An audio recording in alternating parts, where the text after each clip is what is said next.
Hello friends. So இன்றைக்கி நம்ம வந்து ஒரு தொக்கு வெரைட்டி தான் பார்க்க போகிறோம். தக்காளி தொக்கு எப்படி செய்யலாம்னு இந்த வீடியோவில் பார்க்கலாம் வாங்க. ரொம்ப சிம்பிளாக பண்ணிடலாம். ஃபஸ்ட்டு இதுக்கு வந்து தக்காளி வந்து இந்த மாதிரி சின்ன சின்னதாக கட் பண்ணி எடுத்துக்கோங்க. பூண்டு வந்து ஒரு 2-3 கட்டி பூண்டு எடுத்துக்கோங்க. அதே இந்த மாதிரி ரெண்டாக இந்த மாதிரி கட் பண்ணி எடுத்து வச்சுருக்கேன். அதுக்கப்புறம் ஒரு லெமன் சைஸ் அளவுக்கு புளி, இது எல்லாத்தையும் போட்டுட்டு தக்காளியும் புளியும் நம்ம ஃபஸ்ட்டு இந்த மாதிரி நல்லா அரைச்சிக்கலாம். அடுத்து ஒரு இதில் எண்ணெய் ஊற்றிக்கலாம். எண்ணெய் வந்து நிறைய ஊற்றிக்க போகிறோம், ஏன்னா வந்து நம்ம 1 வீக் அளவுக்கு ஸ்டோர் பண்ணி நம்ம சாப்பிட்லாம் அதை.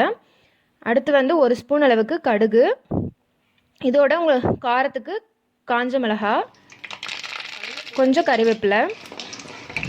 இப்போ இதெல்லாம் பொரிஞ்சதும் நம்ம நறுக்கி வச்சுருக்க பூண்டு போட்டுக்கலாம்.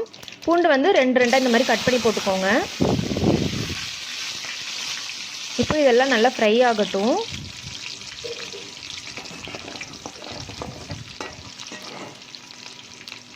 இப்போது நல்லா ஃப்ரை ஆகிடுச்சு. இப்போ நம்ம அரைச்சி வச்சுருக்க தக்காளி இதில் போட்டுடலாம்.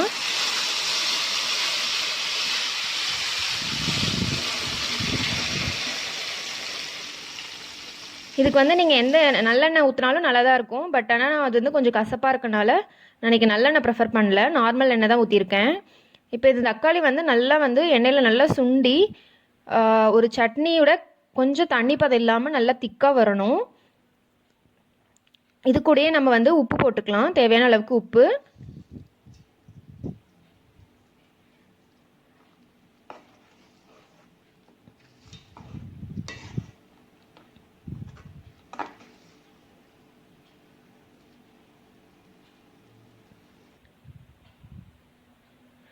அப்புறம் இதுக்கான மசாலா வந்துட்டு காரத்துக்கு ஏற்ப நீங்கள் வந்து மிளகாத்தூள் போட்டுக்கோங்க.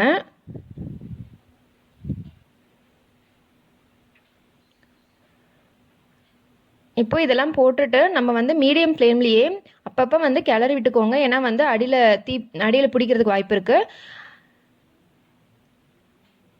இது வந்து மீடியம் ஃப்ளேமில் வச்சு நல்லா வந்து நம்ம கொதிக்க விடுறோம். இப்போ பார்த்தீங்கன்னா கொதி வர ஆரம்பிச்சிருச்சு.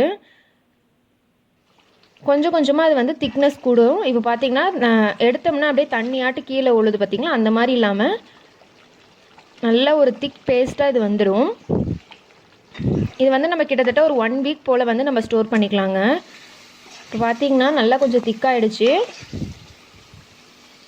நம்ம வந்து கிளறி விட்டுட்டே இருக்கணும் இந்த சமயத்தில், ஏன்னா வந்து அடி பிடிக்க ஆரம்பிச்சிடும்.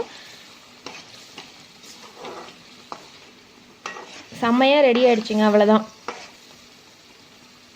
இது வந்து நம்ம தோசை, இட்லி, சப்பாத்தி, பூரி, சாதம் எல்லாத்துக்குமே ரொம்ப நல்ல காம்பினேஷனாக இருக்கும். நீங்களும் செஞ்சு பாருங்கள், எப்படி இருந்ததுன்னு கமெண்ட் பண்ணுங்கள். நெக்ஸ்ட் வீடியோவில் வேற ஒரு ரெசிபியில் பார்க்கலாம்.